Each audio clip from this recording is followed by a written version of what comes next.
श्रीगुरुभ्यो नमः। हरि ओम। श्रीमहागणाधिपतये नमः। श्रीमहासरस्वत्यै नमः। श्रीगुरुभ्यो नमः। हरि ओम। अस्मद्गुरुः विद्यानन्दनाथ गुरुचरणारविन्दाभ्यां नमो नमः। अस्मद्गुरुः काष्ठभगोत्सपवित्रं नारायणयतीश्वरच्छात्रं वन्दे दासकुटिस्थं कृतं रामायणदासस्वामिनं रामानुजदासस्वामिनं नमो नमः। वन्दे शम्भुममापतिं सुरगुरुं वन्दे जगत्कारणं वन्दे पन्नगभूषणं मृगधरं वन्दे पशूनां पतिं वन्दे सूर्यशशाङ्कवक्निनयनं वन्दे मुकुन्दप्रियं वन्दे भक्तजनाश्रयं च वरदं वन्दे शिवं शङ्करं श्रीमन्नामपयोदश्यामधरा भृल्लराम जगदभिराम रामा जनकाम महोद्धाम गुणस्थोम धाम दशरथ राम निराटवनाटमुలకు బోరాటం బిట్లుగలిగే పురుషోత్తముచే నారాటమిట్లు మానను ఘోరాట విలోలి భద్రకుంజరమునకున్ శ్రీరామ రామయనతును ఏ మానవుడైన గాలి ఏర్పడ మదిలో ఆరామ విభుని దలచిన కారాకులు డొల్లినట్లు కర్మము డొల్లం. ఓం నమో భగవతే నారాయణాయ. ఓం నమో భగవతే వాసుదేవాయ. ఓంకారమంత్ర సంయుక్తం నిత్యం ధ్యాయంతి యోగినః కామదం మోక్షదం తస్మై ఓంకారాయ నమో నమః. నమస్తే దేవదేవేశ నమస్తే పరమేశ్వర నమస్తే వృషభారూఢ నకారాయ నమో నమః. మహాదేవం మహాత్మానం మహాపాతకనాశనం మహాపాపహరం వందే మకారాయ నమో నమః. శివం శాంతం జగన్నాథం లోకానుగ్రహకారణం శివమేకపరం నిత్యం శికారాయ నమో నమః. వాహనం వృషభో యస్య వాసుకీ కంఠభూషణం వామే శక్తిధరం వందే బకారాయ నమో నమః. యత్ర కుత్ర స్థితం దేవం సర్వవ్యాపినమీశ్వరం యల్లింగం పూజయేన్నిత్యం యకారాయ నమో నమః. యక్కర్త జగతాం భర్త సంహర్త మహసాం నిధిః ప్రణమామి తమాదిత్యం బహిరంతస్తమోపహం. నేను 25 సెప్టెంబర్ నెల 6వ రాశి కన్యారాశి. ఈ కన్యారాశి ఎట్లా ఉందో చూద్దాం. ఈ కన్యారాశి కూడా చెప్పాలి అంటే ఒక్క శుక్రుడు తప్పితే రాహు తప్పితే ఏ గ్రహాలు కాగలవు. మరి మీకు రావాల్సిన డబ్బులు వస్తాయి, మీ తల్లిదండ్రులు ఎక్కడో ఇచ్చుంటే వస్తాయి, మీ ఆస్తులు ఏదైనా ఆక్రమించుకొని ఉంటే మీ ఆస్తులు మీ స్వాధీనం అవుతాయి, మంచి భార్య వస్తుంది, వివాహం జరుగుతుంది, అత్తగారి దగ్గర నుంచి కూడా బాగా కలిసి వస్తుంది, ఇవన్నీ కూడా చాలా బాగున్నది. కానీ అగ్నికి ఆద్యం పోసినట్లు కుజుడు బాగా లేకపోవటం చేత విపరీతమైన అనారోగ్యాలు సమస్యలు. ఈ టైంలో శని కుజుడు సమసప్తకంలో ఉండటం చేత నీటి కాలుష్యం తలకాయ తడిసి వాళ్ళలో తిరిగి జలుబు చేసి జలుబు దగ్గు జ్వరం ఇవి బాగా ఎక్కువై కొంతమందికి నెమ్ము రోగం ఉండేటట్లయితే ఇస్నోఫిలియా కానీ, ఈఎస్ఆర్ కానీ, సైనస్ కానీ ఇట్లాంటివి ఉన్నవాళ్ళు ఎవరైనా ఉంటే చాలా జాగ్రత్త పడాలి. మంచి వాళ్ళకు కూడా దరువు చేసి ఇబ్బంది పడే సమయం. కాబట్టి ఇది సెప్టెంబర్ 13 దాకా ఈ కుజుడు మారడు. సెప్టెంబర్ 13కి కుజుడు మారతాడు. ఈ కుజుడు మారేటంత వరకు కూడా చాలా ప్రమాదకరమైనటువంటి రోజులు. కాబట్టి ఈ రాశి వాళ్ళు చాలా జాగ్రత్త పడటం, డేట్ ఆఫ్ బర్త్ ద్వారా జాతకం చూపించుకోవటం, ముందుగా మీ జాతకరీత్యా ఏముందో దోషం తెలుసుకొని దానికి తగిన ఉపశమనం కావటానికి, దానికి దోషం పోవటానికి మరి మీ జాతకరీత్యా ఏ పూజలు చేసుకోవాలో తెలుసుకొని మీరు జాగ్రత్త పడండి. మీరు అన్ని విధాలా బాగుంటారు. కానీ ఒక్క విషయం మాత్రం చెబుతూ ఉన్నాను, చెడు టైంలో ఉన్నది మొత్తం పోగొట్టుకోవడం మంచిదా? సంపాదించకపోతే మానే ఉప్పు కారం వేసుకొని తిన్నా ఉన్నది పోగొట్టుకోకుండా ఉంటే చాలా సుఖ సంతోషాలతో ఉంటారు. ఎందుకంటే ఒకడు 60 సంవత్సరాల దాకా కొన్ని కోట్లు సంపాదించాడు. 60 సంవత్సరాలు వచ్చిన తర్వాత ఇట్లాంటి టైం వచ్చింది, మొత్తం పోయింది, ఉండటానికి ఇల్లు లేదు, కేర్ ఆఫ్ ఫుట్పాత్. ఆ పరిస్థితుల్లో 60 ఏళ్ళ వాడు మళ్ళీ సంపాదిస్తాడా? ఏమన్నా చేయగలుగుతాడా? దాంతో మొత్తం పోయిన తర్వాత మరి దిగులు పడి మంచాన పడి తిండి నీళ్ళు మర్చిపోయి ప్రాణం కూడా పోయే పరిస్థితి వస్తుంది. కాబట్టి కొన్ని టైములు చెడు టైములు ఉన్నాయి. ఆ చెడు టైముని మాబోటి వాళ్ళ ద్వారా తెలుసుకొని దానికి తగిన ఉపశమనం చేసుకొని మీరు బాగుపడండి. మీకు అన్ని విధాలు బాగుంటుంది. స్వస్తి. మార్చి 30వ తారీఖు సంవత్సరాది పండుగ రోజున 6 గ్రహాలు ఒక చోట చేరినాయి. షడ్గ్రహ కూటమి చేరింది. దీనివల్ల రకరకాలైన సమస్యలు, రకరకాలైన బాధలు, మరి ప్రకృతి తాండవం, ప్రకృతి విపత్తులు ఇవన్నీ కూడా జరుగుతాయి. అందరం బాధపడతాం. ఇదంతా ఎందుకు జరుగుతుంది అంటే, ఒకప్పుడు పుణ్యమే ఎక్కువగా ఉండేది. పాపం హరించడానికి అన్నదానం చేసేవాళ్ళు. ప్రతి ఇంటి ముందు కూడా ఒక అరుగు, అక్కడ ఒక చెట్టు, బాగా చెట్టు పెరిగి ఆ అరుగు మీద కూర్చున్న వాళ్ళకి నీడనిచ్చేది.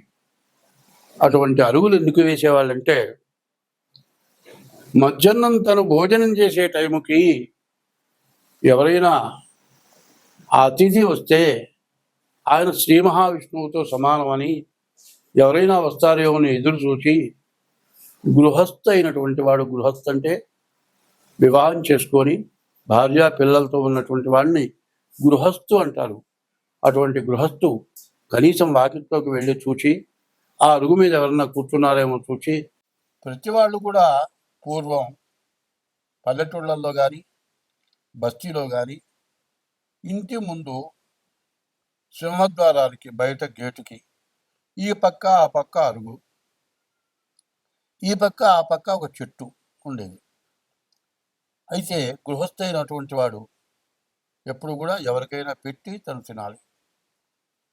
మరి ఎవరు దొరకకపోతే మూగ జీవాలు ఉన్నాయి, కుక్కలు, ఆవులు, మరి సాత్విక జీవరాశులు. గోవు సాత్విక జీవరాశి. అదే కాదు, దాని నుంచి ప్రాణవాయువు వస్తుంది. మరి ఆ ఆవు ఉన్న చోట ఎటువంటి క్షుద్ర జీవాలు, పాములు, తేళ్లు ఇట్లాంటివన్నీ కూడా రాకుండా ఉంటాయి. అందుకోసమని ఆవులను మేపటం, ఆవులకి ఆహారం పెట్టడం, తను తినబోయే ముందు వాకిట్లోకి వెళ్ళి ఎవరైనా సరాసరి వచ్చి అన్నం పెట్టమంటే లేదనే ప్రసక్తి లేదు. అట్లా కాదు, బయటికి పోతే ఆ రోజుల్లో బస్సులు, రైళ్ళు, మరి ఇట్లాంటివి లేవు, కార్లు, సైకిళ్ళు, మరి 2 వీలర్స్ లేవు. ఒక ఊరి నుంచి ఒక ఊరికి నడిచి ప్రయాణం చేసేవాళ్ళు. అట్లా వస్తుండగా మరి 20 కిలోమీటర్లు, 30 కిలోమీటర్లు బయలుదేరి నడిచి ఒక ఊరి నుంచి ఒక ఊరికి వెళ్ళేవాడు. మరి అన్నం మూట కట్టుకొచ్చుకుంది మధ్యలోనే అయిపోతుంది. మళ్ళీ కొంత దూరం వెళ్ళేటప్పటికి ఆకలి అవుతుంది. నడవడం మీద ఇంకా ఆకలి పెరుగుతుంది. చివరికి ఎక్కడన్నా కాస్త మంచినీళ్ళు తాగి ఎవరి వాకిట ముందు అరుగు మీద కూర్చుంటే ఆ గృహస్థైన వాడు చూసి, నాయన ఎక్కడికి పోతున్నావు, అన్నం తిన్నావా అని అడిగి పిలిచి అన్నం పెట్టేవాడు. అది ఎందుకు అనేది కొద్దిగా తెలియాలి. అన్నదానాన్ని మించిన దానం లేదు. తల్లిదండ్రుల కంటే మించిన దైవం లేదు. సత్యము, శీలత, ధర్మము, వీటిని మించినటువంటి ధర్మాలు లేవు. ఇవి సత్యము, శీలత, ధర్మం అనేది అది గొప్ప తపస్సు కింద లెక్క. దయ, ఆ దయ ఎట్లా ఉండాలి అంటే, మనం ఇంట్లో వరకే వండుకున్నాం, మన వరకే సరిపోతుంది, ఇంకొక మనిషి వస్తే చాలు. అట్లాంటి టైంలో ఎవరైనా వస్తే ముందు ఆ మనిషికి కడుపు నిండా పెట్టి మిగిలింది తిరిగాస్త తింటే చచ్చిపోం, బతుకుతాం. తర్వాత అవసరమైతే వండుకొని తింటాం. అది దయ. ఏ జీవరాశికైనా అపకారం జరిగి ప్రాణావసాన స్థితిలో ఉన్నప్పుడు దానికి వైద్యం చేయటం, కనీసం ఎవరైనా చచ్చిపోతే ఎవరు దిక్కులేని వాళ్ళని తీసుకెళ్ళి దానం చేయటం, అది అనాథ ప్రేత సంస్కారే కోటి యజ్ఞ ఫలం లభేత్. దిక్కులేని వాళ్ళని తీసుకెళ్ళి మట్టి చేస్తే కోటి యజ్ఞాలు చేసిన ఫలితం ఉంది అని ఇట్లాంటివన్నీ చేయటమే కాకుండా ఎవరి కులదైవాన్ని వాడు పూజించేవాళ్ళు, ఎవరి ఇంటి దైవాన్ని వాడు పూజించేవాళ్ళు. ఎవరి కులదైవాన్ని, గ్రామదేవతని, ఇంటి దైవాన్ని, ఇంట్లో ఉన్నటువంటి తల్లిదండ్రుల్ని, భార్యని, వాళ్ళకి ఎటువంటి అపకారం జరగకుండా, వాళ్ళెంతో ప్రేమతో, వాళ్ళకి లోటు అనేది లేకుండా పెద్దవాళ్ళని చూడటం, ఇది ధర్మం. ధర్మో రక్షతి రక్షిత. ధర్మాన్ని నువ్వు రక్షిస్తే నిన్ను ఆ ధర్మం రక్షిస్తుంది. ధర్మస్య జయోస్తు. నువ్వు ధర్మంతో ఉంటే నీకు జయమే, అపజయం ఉండదు. అధర్మస్య నాశోస్తు. అధర్మం ఎక్కడైతే ఉంటుందో అక్కడ మొత్తం నాశనం అయిపోతుంది. ధర్మస్య జయోస్తు, అధర్మస్య నాశోస్తు. ప్రాణిషు సద్భావనాస్తు. ప్రాణి, ఏ జీవరాశి ప్రాణి అయినా సరే మంచి భావనతో ఉండి దానికి బాధ కలిగినప్పుడు ఆ బాధ పోవటానికి మార్గం ఏదో చూచి దాన్ని బతికించేది ప్రాణిషు సద్భావనాస్తు. విశ్వస్య కళ్యాణమస్తు. విశ్వం అంటే ప్రపంచం మొత్తం. విశ్వస్య కళ్యాణమస్తు అని చెప్పింది. అది అందరూ కూడా పాటించేవాళ్ళు. ఇప్పటికి దాదాపు మాకు ఊహ తెలిసేపటికి, నాకు ఇవాళ 82 సంవత్సరాల వయస్సు. నాకు ఊహ తెలిసే రోజుల్లో అటువంటి సత్య ధర్మాల కట్టుబడి ఉన్నారు. అట్లా ఉన్నారని తెలియటానికి కారణం ఏంటంటే, నాకు 10 సంవత్సరాల వయసు వచ్చేవాడికి నా తండ్రి పూర్తిగా అనారోగ్యవంతుడు. నా తండ్రికి మూర్ఛలు అంటే ఫిట్స్ వచ్చేవి. అమావాస్యకి, పౌర్ణమికి ఫిట్స్ వచ్చేవి. కింద పడి గెల గెల గెల గెల తన్నుకొని ఆ చేతులు కాళ్ళు కొట్టుకుపోయి దెబ్బలు తగిలి నడిచిపోతూ ఉంటే ఏ గోడ మీద పడతాడో ఎక్కడ పడతాడో తెలియదు. ఒళ్ళంతా దెబ్బలు తగిలి నాలికంతా బాగా కొనుక్కొని ఆ ఫిట్ వచ్చినప్పుడు ఆ పుండ్లు మారి అన్నం తినాలంటే కనీసం పాలు మజ్జిగ పోస్తే కూడా నోరు మంట పుట్టేది. అట్లాంటి బాధ నా తండ్రి పడ్డాడు. 10 సంవత్సరాల వయసు నుంచి ఆయనతో చాలా కష్టపడ్డాం. అట్లా ఆయన ఏమీ సంపాదన లేకుండా పోయినాడు. నాకు చెల్లెళ్ళు ఇద్దరు, నాకు అక్కలు ఇద్దరు, మా తల్లి తండ్రి, ఇంతమందివి జీవించాలి. ఏదో నా చేతనేది చేసి, బ్రాహ్మడికి ఒక పద్ధతి ఉంది, ఉపనయనము నాటి మాట ఉన్నది సుమతి అని.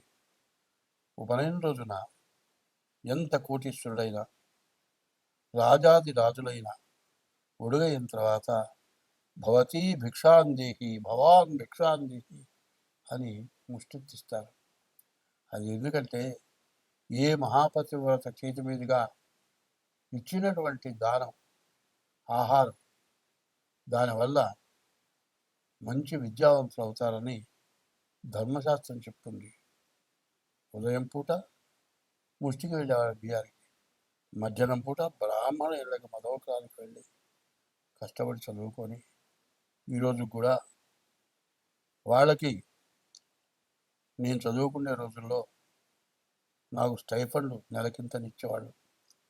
అట్లా వాళ్ళంతా ఇస్తే నా కుటుంబాన్ని పోషించుకొని నేను చదువుకొని మరి కుటుంబానికి చాలనంత సంపాదన వచ్చిన దాకా చదువుకొని కనీసం అప్పుడు నాకు 300 వచ్చేవి, స్టైఫండ్ ఇచ్చేది. అందరి ఇంటిని కొంతమంది ఇచ్చేవాళ్ళు. 150 రూపాయల ఆదాయం రాగానే నేను మీ దగ్గర తీసుకోనంటే ఒక ఆయన పిలిచి, ఎరా నీకు ఎంత వస్తుందిరా అంటే నాకు 150 వస్తుందండి సంపాదన. మరి మేము ఇచ్చేది ఎంత వస్తుందంటే 300 వస్తుంది. సగమే కదరా అంటే నేను అన్నాను, సగమేనండి. మీ 300 నా 150 ఉంటే నాకు అహంకారం పెరుగుతుంది.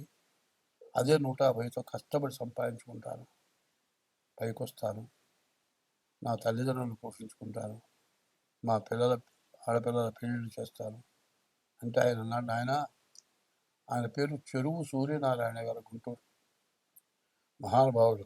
ఆయన లేరు, ఏ లోకంలో ఉన్నారో. ఆ మహానుభావుడు నన్ను శతవిధాల కనిపెట్టి చూస్తుంటే, నీ పిల్లల పెళ్ళిళ్ళైతే చెప్పు నాయనా, ఒకళ్ళ పెళ్ళి నా సొంత డబ్బులతో చేస్తాను, మిగతా వాళ్ళకు కూడా సహకరిస్తానంటే అంత పరిస్థితి వస్తానండి అని నా కష్టార్జితంతో చెప్పబడి ఆడపిల్లల పెళ్ళిళ్ళు జరిగిపోయినాయి. 18 నుండి 19 వచ్చేవాడికి మా నాన్నగారు పోయినాడు. మరి మా నాన్నగారు పోయిన తర్వాత 20 సంవత్సరాల నుంచి కష్టపడి సంపాదించుకొని బతికాను. ఆ రోజుల్లో అందరూ సత్యానికి, ధర్మానికి నిలబడ్డారు కాబట్టి ఇవాళ నేను, నా తల్లిదండ్రులు, మా కుటుంబం, మా వంశం బాగుపడింది. ఏ మహాతల్లి చేతి మీదుగా పెట్టినటువంటి ధర్మంతో నేను ఇవాళ 10 మందికి చెప్పేటట్లుగా మరి అమెరికా, రష్యా, ఆస్ట్రేలియా ఇట్లాంటి దేశాల నుంచి జాతకం చెప్పమని ఫోన్లు వస్తూ ఉన్నాయి. దాంతో నేను జీవిస్తున్నాను. అప్పుడు అంత ధర్మం ఉంది, ఇప్పుడు అంత ధర్మం లేదు. ఎందుకు లేదు అంటే వచ్చేది చాలని పరిస్థితి. పిల్లల్ని చదువుకు చేరిస్తే ఎల్కేజీ నెలకి కనీసం చాలా ఖర్చు ఎక్కువ అవుతుంది అంటున్నారు. వాళ్ళ సంపాదన సగం కూడా చాలటం లేదు అంటున్నారు పిల్లల చదువులకే. అంత కష్టమైంది రోజుల్లో దోచుకొని తింటే కానీ బతకలేనటువంటి పరిస్థితులు ఏర్పడి చాలక అధర్మమైన సంపాదన సంపాదించుకుంటూ రకరకాలైన ఎటువంటి అధర్మమైన పనులైనా చేసి సంపాదించుకొని బతుకుతూ బాధలు పడుతూ ఉన్నారు. ఇప్పుడు మరి 2025 మార్చి 30వ తారీఖున 6 గ్రహాలు మరి మీనరాశిలోకి, 6 పాపగ్రహాలు, షడ్గ్రహ కూటమి వచ్చింది. దీనివల్ల చాలా బాధలు పడతారు. కాబట్టి ఎవరికి వాళ్ళు మీ డేట్ ఆఫ్ బర్త్ ద్వారా మీ జాతకం చూపించుకోండి. మీ జాతకరీత్యా దోషాలు ఉంటే వాటికి చేయించుకోండి. పాపగ్రహాల వీక్షణ వల్ల చాలా రకాల బాధలు వస్తాయి. మనం ఏమి చేయకుండానే మనం బాధలు పడాల్సి వస్తుంది అని చెప్పటం జరిగింది. అట్లా చెబితే కూడా కొంతమంది విమర్శించడం జరిగింది. జ్యోతిష్యం చెప్పవయ్యా అంటే తలకిందులైపోతుంది, గందరగోళాలు అవుతాయి, చాలా బాధలు పడతావు, ప్రకృతి వల్ల బాధలు వస్తాయి అని ఇవన్నీ ఎవరు చెప్పమన్నారు? నాకు ఫోన్లు వచ్చినాయి. చూడండి, ఉత్తర కాశీ, హరిద్వార్, ఋషికేశ్ అంటే ఋషులు ఉండేటువంటి స్థలం. హరిద్వార్ అంటే విష్ణుమూర్తి యొక్క పాదాలు హరిద్వార్. కైలాసంలో ఈశ్వరుడు ఉన్నాడు. ఈశ్వరుడు నెత్తిన గంగ ఉంది. ఆ గంగ హరిద్వార్ పాదాల దగ్గరకు వచ్చి గంగ పడ్డది. గంగ పుటక అక్కడి నుంచి వచ్చింది. హరిద్వార్ మునిగిపోయింది. హరిద్వారు మరి ఋషికేశు, అమర్నాథ్ ఇవన్నీ కూడా వరదల వల్ల బిల్డింగులు పడిపోయి ఎంతోమంది జనం చచ్చిపోయి, ఒక మరి ఉత్తర దేశమే కాదు, దక్షిణ దేశం, ఉత్తర దేశం అటు ఇటు దక్షిణ దేశం, ఆఖరి కాశీ కూడా మరి ఊరంతా నీళ్ళు వచ్చేసినాయి. ఇప్పుడు చూడండి, విజయవాడ అంటే బాగా మెరుగైన స్థలం. ఇంతవరకు ఇంత జలాన్ని మనం ఎప్పుడు చూడలేం. ఇంత పరిస్థితులు రావటానికి కారణం ఏమిటి అని మనం ఆలోచించుకుందాం. ధర్మో రక్షతి రక్షిత. ధర్మాన్ని నువ్వు రక్షిస్తే నిన్ను ధర్మం రక్షిస్తుంది. ధర్మం రక్షించాలి అంటే ఏం చేయాలి అనేది ఇదివరకు చెప్పారు, ఇప్పుడు కూడా చెప్తూ ఉన్నా. ధర్మాన్ని రక్షించాలంటే అందరికీ తెలిసిందే. ఓం నమో భగవతే వాసుదేవాయ, ఓం నమో నారాయణాయ, ఓం నమ శివాయ, ఓం గం గణపతయే నమ, శ్రీమాత్రే నమ. ఇట్లాంటి మహామంత్రాలు ఇవి.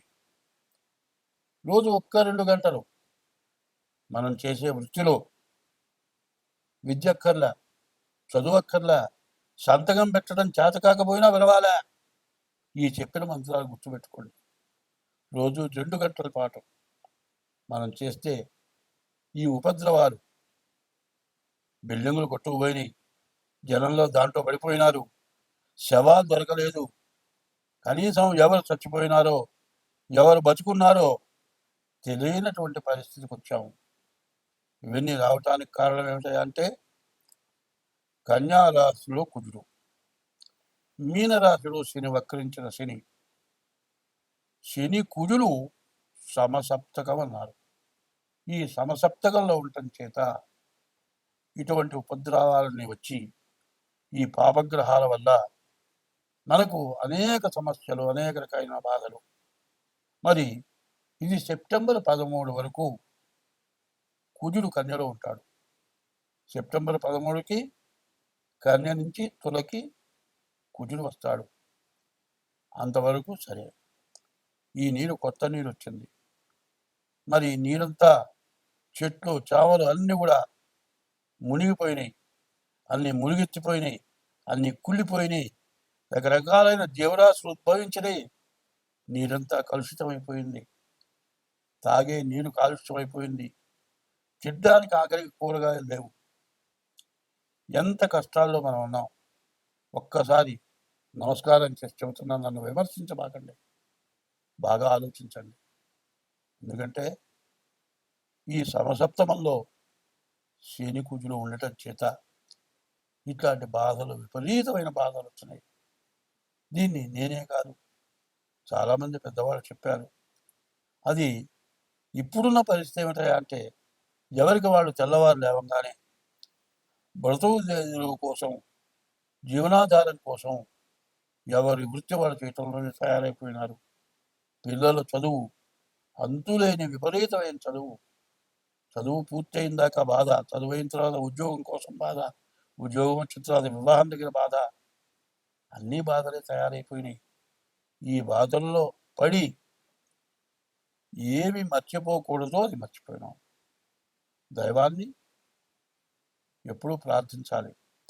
హనుమాన్ చాలీసా ఉంది, తులసీదాస్ గారు రాశాడు.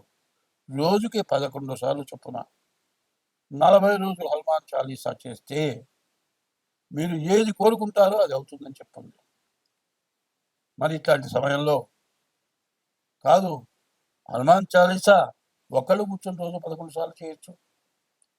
ఓం నమో భగవతే వాసుదేవాయ, ఓం నమో నారాయణాయ, ఓం నమ శివాయ, శ్రీమాత్రే నమ, ఓం గం గణపతయే నమ. ఇట్లా మరి విష్ణు సహస్రంలో హరే రామ రామ రామ హరే హరే, హరే కృష్ణ కృష్ణ కృష్ణ హరే హరే, ఇది షోడశనామాని కలి కల్మషనాశనం. హరేర్నామ హరేర్నామైవ కేవలం కలవు నాస్త్యేవ నాస్త్యేవ నాస్త్యేవ గతిరంజద అనేవన్నీ చెప్పున్నాయి. ఇప్పుడు ఈ చెప్పిందంతా ఒక్కసారి విని వదలద్దు, 1కి 10 సార్లు వినండి. నేను చెప్పిన ఈ మంత్రాలని అక్షరాలు రాని వాళ్ళు వచ్చిన వాళ్ళ దగ్గర కాగితం మీద రాయించుకొని, అక్షరం వచ్చిన వాళ్ళకంటే అక్షరం రాని వాళ్ళు చాలా జ్ఞానం ఉన్న వాళ్ళు ఉన్నారు. పూర్వజన్మ స్మృతంతో జ్ఞానం కలిగి ఉన్నారు. మరి అందరూ కూడా ఈ భగవంతుడి యొక్క నామస్మరణ చేయడం, హరి, అచ్యుత, అనంత, గోవింద, నారాయణ, హరి, ఈ నామాలు చాలా విశేషమైన నామాలు. మా పెద్దవాళ్ళు ఎప్పుడూ స్మరణ చేసేవాళ్ళు. రామతారక మహామంత్రం ఉంది, ఆంజనేయ మహామంత్రం ఉంది. ఇవన్నీ గురువు దగ్గర ఉపదేశం చేసుకొని మేమంతా అనుష్ఠానం చేశాం. ఇప్పుడైనా ఎవరి పని వాళ్ళు చేసుకోండి. కనీసం తెల్లవారుజామున 1 గంట ముందు, సూర్యోదయానికి ముందు లేవండి. నేను చెప్పిన మంత్రాల్లో మీకు ఇష్టమైన మంత్రం 1-2 గంటలు స్మరించండి. కళ్ళు మూసుకొని 2 ఆలోచన లేకుండా చేయండి. మనకున్నటువంటి మరి సెప్టెంబర్ 13 దాకా ఈ వరదలు పెరిగిపోయి ఇప్పుడు ఇండియా అయిపోయింది, పాకిస్తాన్ కొట్టుకుపోతుంది అంటున్నారు. ప్రపంచ దేశాలను కూడా అల్లకల్లోలమయ్యే పరిస్థితులు కనబడుతున్నాయి. కాబట్టి అందరం బాగుండాలి, శత్రువుని మంచిగా చూడాలి. ఒక మాట చెప్పింది, ఉపకారికి ఉపకారము విపరీతముగా దుషేయ వివరింపంగా, అపకారికి ఉపకారము నెపమెన్నక చేయువాడు నేర్పరి సుమతి అనుంది. అట్లా చేయటం. తర్వాత మృతియును జీవనంబునివి మేదిని లోపల జీవకోటికి సతతము సంభవించు సహజంబిది చోర హుతాశ సర్ప సంహతులను దప్పి ఆగటను పంచతనందడి ఎట్టి జీవుడున్ వేతలను పూర్వపుణ్య బల వేదనలొందుచుకుందునిప్పుడు ఆగామి సంచిత ప్రారంభాలు. పూర్వజన్మలో ఈ జన్మలో మనల్ని కన్నవాళ్ళు చేసినటువంటి అధర్మమైన, అసత్యమైన, పాపమైన కృత్యాల వల్ల మరి కొండల మించి దుల్లి చచ్చిపోవటమో, ఏదో తగలబడిపోయే చోట పోయి అందులో పడి చచ్చిపోవటమో, దిక్కు ముక్కు లేక అడవిలో ప్రయాణం చేస్తూ నీళ్లు దొరక్క దాహం తీరక మంచినీళ్ళు లేక చచ్చిపోవటమో, రోగాల వల్ల చచ్చిపోవటమో, నడిచి వెళ్ళేటువంటి మనిషి కాలుదారి ఏదో బావిలో పట్టమో, కాదండి కాలుదారి పడి కాలు విరిగిపోయి ఎవరు తీసుకెళ్లేవాడు లేక, ఎవరు మనుషులు దొరక్క 2 రోజులు 3 రోజులు అక్కడే పడి ఉండి చివరికి తిండి లేక, నీళ్లు లేక, వైద్యం లేక చచ్చిపోవటం, ఇట్లాంటివి చాలా జరుగుతున్నాయి. ఇవన్నీ ఎందుకు? నీవు పూర్వజన్మలో ఈ జన్మలో నీవు చేసుకున్న పాపాల వల్ల జరుగుతున్నాయి. ఇటువంటి పాపాలన్నీ కూడా హరించిపోవాలి అంటే ఇదివరకు జర్మనీ కర్పూరం అని వచ్చేది. ఇంతలా ముద్ద కర్పూరం పళ్ళల్లో పెట్టి వెలిగిస్తే మొత్తం నీరైపోయేది. కిలోమీటర్ దూరం చల్లదనం వచ్చేది. ఆ కర్పూరం మొత్తం నీరైపోయి కరిగిపోయేది. అట్లా సమస్త పాపాలు కూడా హరించుకుపోతాయి. మనం రోజు తింటున్నాం, 3 పూట్ల తింటున్నాం. తిన్నదని తిన్నట్టు అరిగిపోయి హరించుకుపోతుంది. ఎంత తిన్నా అయిపోతూనే ఉంది. అట్లాగే సముద్రాలు ఎండిపోతున్నాయి, కానీ జలుబుకి ముక్కులు మాత్రం ఎండిపోవట్లే. ఎంత తిన్నా ఈ కడుపులో ఆహారం జీర్ణమైపోతుంది. ఎంత సంపాదించినా, ఎంత తిన్నా ఈ పొట్టకి తిండి మరి జీర్ణించుకోలేకపోయినా ఇట్లాంటి వరదల వల్ల కానీ, కాలుష్యాల వల్ల కానీ జలుబు, దగ్గు, జ్వరం ఇటువంటివి వస్తున్నాయి. మరి ఇవన్నీ పోవాలి అంటే భగవంతుడి యొక్క నామస్మరణ ఎవరికి వాడు చేయటం. ఏదైనా కొంతమంది కలిసి తిండి యాగము, రుద్రయాగము, లేకపోతే శతచండి యాగము, మహారుద్ర యాగము, సుదర్శన హోమము, ఇట్లా భాద్రపదం గణపతి హోమము ఇట్లాంటివి జరగటానికి ప్రోద్బలం ఇచ్చి అందరం అందరూ బాగుండాలి, మనం బాగుండాలి, ప్రతి జీవరాశి బాగుండాలి. ఇటువంటి సదుద్దేశంతో అందరూ కూడా కలిసికట్టుగా ఉండటమే కాక, ప్రత్యేకించి మీ డేట్ ఆఫ్ బర్త్ ద్వారా కానీ, మీ హస్త సాముద్రిక ద్వారా కానీ మాకు కూడా తినటానికి నోరుంది, మరి హరించుకుంటానికి పొట్ట ఉంది. దీనికోసం మేము కూడా జీవించాలి కాబట్టి తగిన ఫీజు చెల్లించి మీ జాతకాలు చూపించుకోండి. మీ జాతకాల్లో ఉన్న దోషాలు ఏమన్నా ఉంటే, దానికి పరిహారాలు ఏమన్నా ఉంటే చెప్పడం చేయించడం కూడా జరుగుతుంది. మీరు ఎట్లా చేసుకోవాలి అనుకునేటట్లయితే మా ఫోన్ నెంబర్ 780-107-1946, ఇదొక నెంబరు. 6300061241 ఈ నెంబరు. ఈ 2 నెంబర్లలో ఏ నెంబర్కైనా ఫోన్ చేసి మాతో సంప్రదించి తగిన ఫీజు చెల్లించి మీ జాతకం చెప్పించుకొని ఈ కష్ట సమయం నుంచి అందరం బయటపడాలి అనే ఉద్దేశంతో చెబుతూ ఉన్నది. దీన్ని అందరూ కూడా శ్రద్ధతో విని, నేను చెప్పింది ఏమన్నా తప్పులు ఉంటే తప్పులుగా భావించొద్దు, ఒప్పులు ఒప్పులుగా తీసుకోండి. హంస నీలక్షీణ న్యాయం అన్నారు. హంస పాలల్లో నీళ్లు కలిపితే నీళ్లు వదిలేసి పాలు తీసుకుంటుందట. ఇప్పుడు అట్లాగే నేను చెప్పిన దాంట్లో నీళ్లు లాగా పనికిరానివి తప్పుడు మాటలు, ఎవరన్నా బాధ పెట్టే మాటలు ఉంటే వాటిని వదిలేసి నేను చెప్పే మాటలు ఏమైనా మంచి ఉంటే ఆ మంచిని మాత్రం తీసుకోండి, ఆ మంచిని అవలంబించండి. మీరు బాగుంటారు, నేను బాగుంటాను, అందరం బాగుంటాం, దేశం బాగుంటుంది. స్వస్తి.